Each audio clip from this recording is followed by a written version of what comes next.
We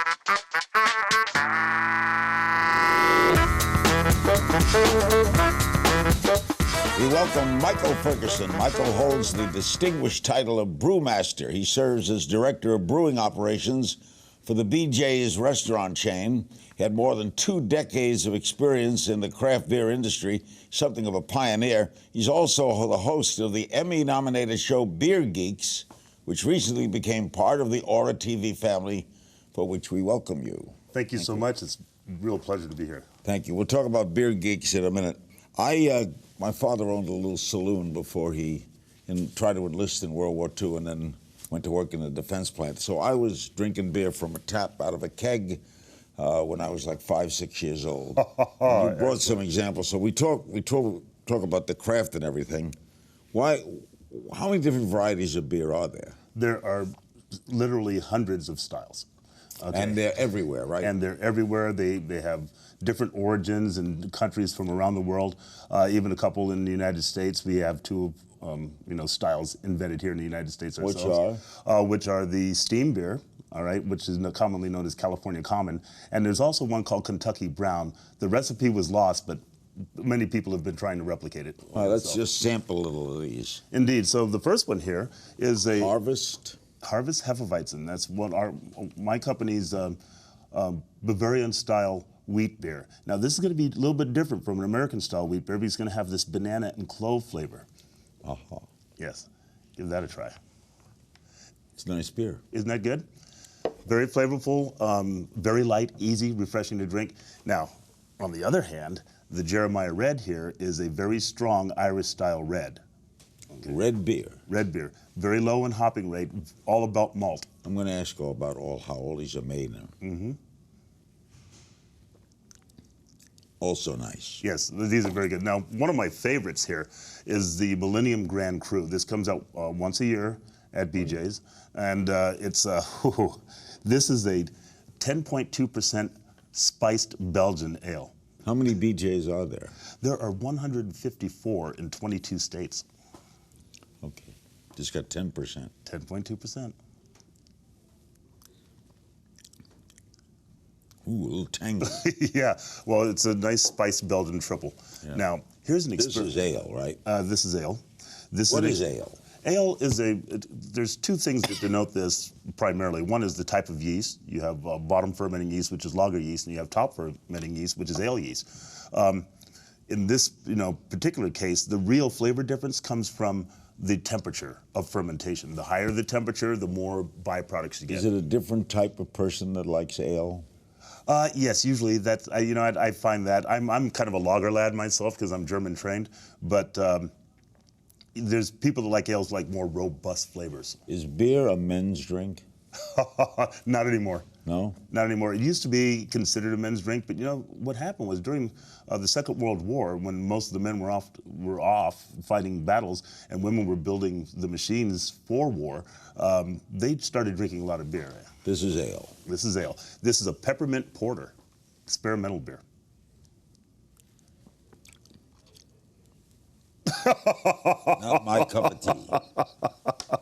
I'm not an ale man. You're not? Well, then you certainly probably won't like this last one, which is a Belgian IPA. This is a collaborative beer that we did with Bavik Brewing Company in Belgium, and so it's sour and hoppy at the same time. Why did you bring only foreign beers? Well, they're not really foreign beers. We make them all in our brewery. These are all BJ's beers. Really? Yes.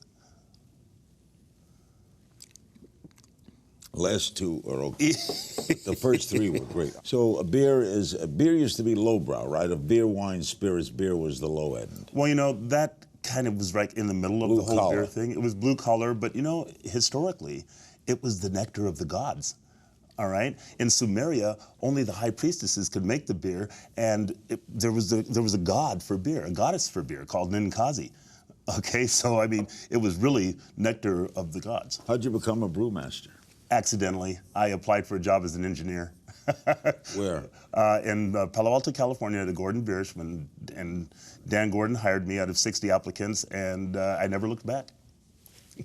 What is beer? Beer is probably the oldest alcoholic beverage around. It predates wine in its discovery. Maybe the only thing older is mead, and that's fermented honey.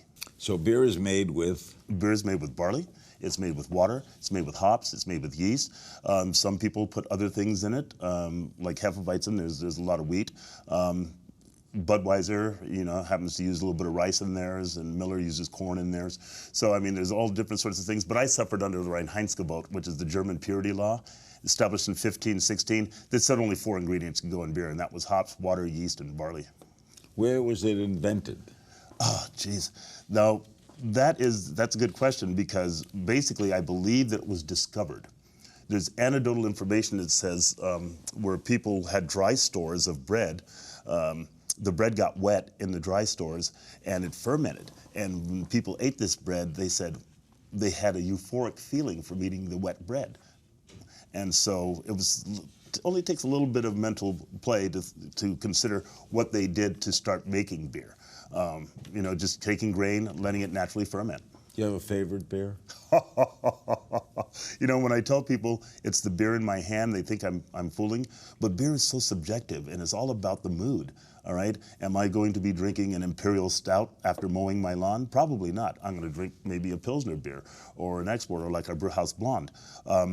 During Christmas, am I going to be drinking a really light beer? No, I'll probably be drinking a much stronger Belgian Dark Strong type beer, or maybe an imperial stout. Isn't beer more of a summer drink? Oh, no. Yes, some beers are summer drinks. In fact, Hefeweizen just only come out in the summer. But now, beer is just a year-round drink. Budweiser is now owned by a Belgian company. Yes, InBev now owns Budweiser. Yep. Budweiser the biggest selling beer in America? It is the biggest selling beer in America. It is. So beer is strictly for the taste. So one can't say I'm a better beer than your beer, right? No, that's completely subjective. Completely subjective. What do you think what's a great beer? What to you makes a great beer? What makes a great beer? Well, if you ask a German brewer, he says it takes a scientist to make a great beer. If you ask a Belgian brewer, he'll tell you it takes an artist to make a good beer. And in the craft industry, it's really the combination of both. It's the art and science of making beer. When the world talks about beers, Munich or the Beer Fest, is there like France? We think of France and wine, yes, right? And Britain and Scotch. Where's the place where does America stand out in beer or not? Well, it now stands out in beer. It used to be, like you said, a little lowbrow and behind the times, but with this new craft revolution, we're at the forefront. People are imitating our beers now. You'll find American-style IPAs in Scotland. You'll find American-style beers in Japan, Italy, even Russia. They're just imitating what we've done. We've gone so far outside the glass that now the rest of the world is considering us to be the experts of beer. Is it better to steer it in bottles or cans? To store it, rather. Okay. I used to remember from a tap from a keg. Well, that's my favorite. The keg is my favorite. I think that's the best container. But now, with the new cans are becoming the best container after kegs because they let in no light, they let in no air, and they store real well, get cold real fast, and you could recycle them easily. These are new cans? These are new cans. Okay. All right, tell me about Beer Geeks. What happens on Beer Geeks? Well, Beer Geeks is fun because it explores the industry of craft beer from the inside out. We go in, we brew with the brewer, we get the exotic ingredients from various places. We'll make a field trip. We go into the hop plants, we go into the malt plants. We even go and examine yeast laboratories, and then we do something that nobody else has tried to do, nationally or internationally, and that is we actually cook with beer and we pair meals with beer. All right? Beer actually goes better with food than wine because of the huge variety that you have. I mean, nothing against wine. I love wine. My wife loves wine, but when it comes to the variety and how it goes with beer, how it goes with food. Like wine, do you do a different beer with steak than with fish? Absolutely. I would never have a Hefeweizen with a big steak, and I like my steaks. I'm a carnivore. I like them running. I prefer to take down my own cow. And when it comes to that sort of situation, I'm going to want a big, robust beer, like a Imperial Stout or the Jeremiah Red. If I'm having a salad.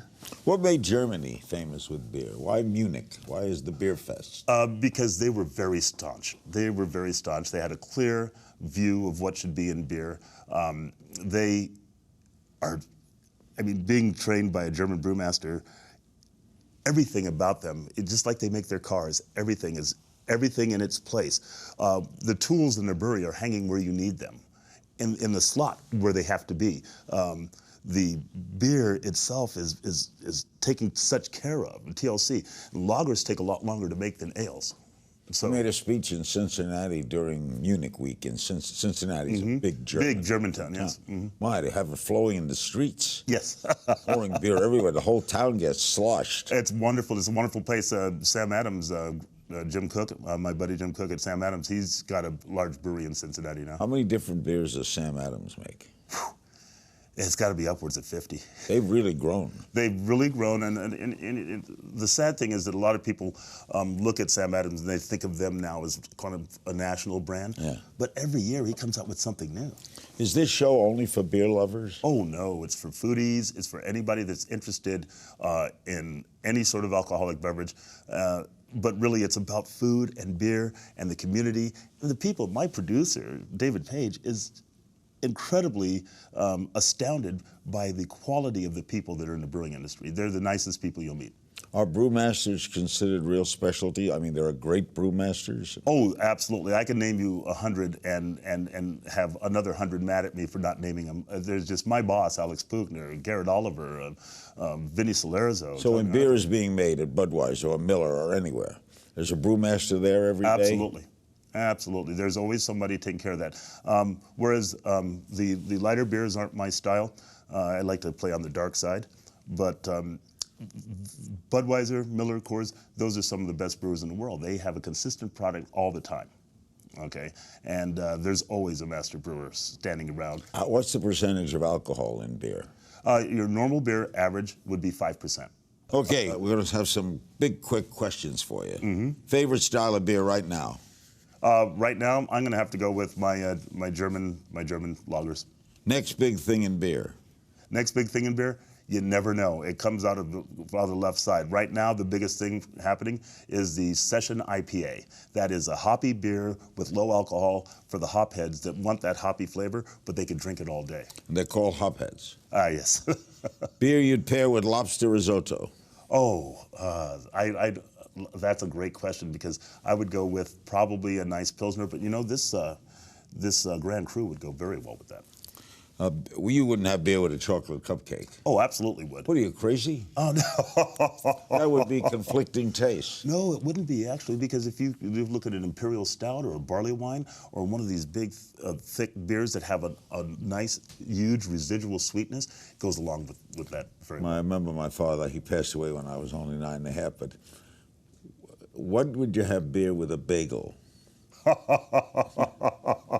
There's this brewery in upstate New York called Hebrew, and they make all sorts of beers that goes with Jewish beer. Yes. Is there a brewery in Israel? Oh yeah, I actually met an Israeli brewer not too long ago. What's your favorite drink other than beer? Oh, Scotch. Scotch could be said to be the only liquor made from beer, barley, beer water, you would yeast. never drink. Really, you're gonna put me on that spot? What type of beer don't you like? I'm not a real fan of German Berliner Weiss. It's a lacto soured beer, and I've never been a real fan of that. There's several French beers I don't particularly like, although I do like the farmhouse styles. And I'm not a real fan of your regular American Pilsners. Is beer big in the black community? It is. Unfortunately, there's only a few black brewers out there. Really? Just a few. For a while there, I was known in the industry as the other black brewer. And do you consider it an art or a science? I consider it both. It's got to be both. Beer Geeks, and the show will be seen now on Ora TV, part of our family. Thank you, man. It's good to be here. Thank you so much for having me. Thanks to our guest, Michael Ferguson. Sure to check out his show, Beer Geeks, on Ora.tv. As always, you can find me on Twitter at King's Things. I'll see you next time, if I'm here.